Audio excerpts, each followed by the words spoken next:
Alright, for today's video, no, sagutin lang natin yung tanong dyan sa comment section. Kung meron daw app yung USB Search Relic na ginagamit natin para ma-determine natin yung condition or status ng isang hard drive, no? Or isang SSD, pwede rin natin ma-check kung good pa siya, yung health niya, kung okay pa ba siyang gamitin, no? Actually guys, no, meron tayong ginagamit ngayon. So nakikita nyo, alam ko yung iba dito, familiar dito kasi ito yung pinaka-old school na pang-check natin ng hard drive, which is yung HDD regenerator. So, makikita nyo dito guys, no, ini-scan natin yung laptop natin and yung ating PC. Okay, so tuturo ko sa inyo kung paano gamitin to. Napaka-basic lang na ito guys, no. So, check natin para makita nyo malapitan. So, dito makikita nyo meron siyang delay. Mapapansin nyo, kapag ganito yung status, sigurado yung laptop mo is mabagal yung loading niya. And kapag mag-open ka ng mga files, medyo matagal din. So kapag may delay na lumabas dyan, and letter B for bad sectors, ina-advise ko na agad yan guys na palitan. Although mare-repair siya, pero babalik at babalik din yung problem niya. Kaya pag pinakita nyo sa client yan, sigurado i-approve niya na agad yan. Ma'am, palitan na natin to. So check naman natin yung health niya. So restart ko lang to, no? Escape lang natin. Ayan yung flash drive, no, nakalagay. So, para makapunta dun guys, press lang natin yung F12 while nakasaksak yung ating flash drive, yung USB rescue disk natin. Okay, then select natin yung HDD regenerator. Okay, so by pressing the tab on the keyboard, para lumipat yung selection natin, no? Ayan. Okay, so select lang natin HDD regenerator. Makikita nyo dito merong disk drive scan. Press lang natin yung 2 and then enter. So dito may tatlong action na pwede natin gawin. Scan and repair. Scan but do not repair. So papakita niya lang yung mga bad sectors and delays. And dito naman is regenerate all sectors even if not bad. So matagal yung process na itong number 3 na to. So let's say for example, no, number 2. Okay, so number 1, select lang natin, start 1, then enter. So ayan, so ganun lang guys, para ma-check lang natin kung mayroong bad sectors and delays. So restart na tayo, no? So medyo matagal kasi yan. Doon naman tayo sa health. So dito select lang natin yung Windows 10. Okay, then check natin yung my computer, no? Pakita ko muna sa inyo na nandito yung hard drive natin. Ayan, nandiyan yung hard drive, no? So close lang natin yan.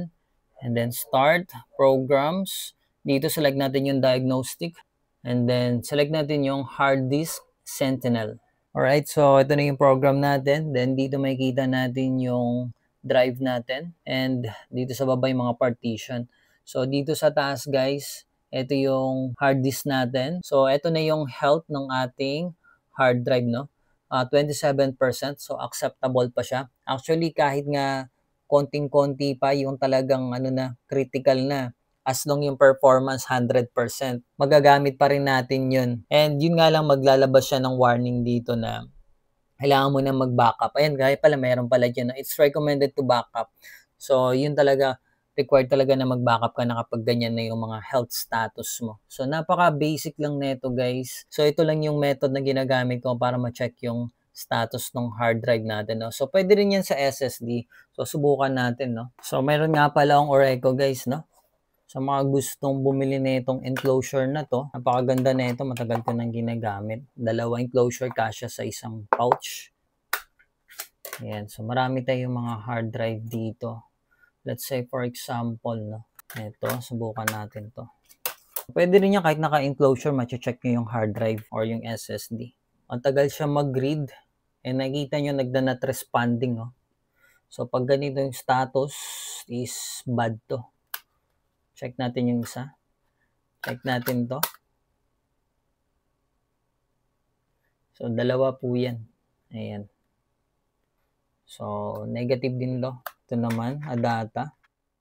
So, ito siya, na-detect siya. No? Ayan. Nakikita ba? Okay.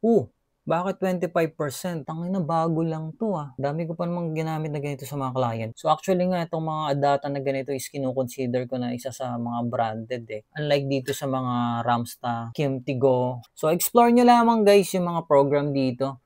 Yan. So marami pang mga pan-check dito na very useful talaga. So like pwede natin i-burn and test. Pag bibili kayo ng laptop, pwede nyo gamitin yung burn and test na yan. Parang stress test kumbaga.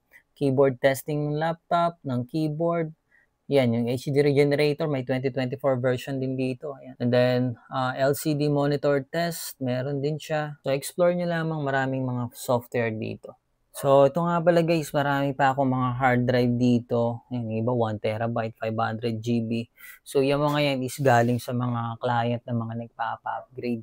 So, sisimplihan nyo lang ha, kapag nag-upgrade sila ng SSD, sabihin mo, ma'am, bakit di nyo na kailangan to ha?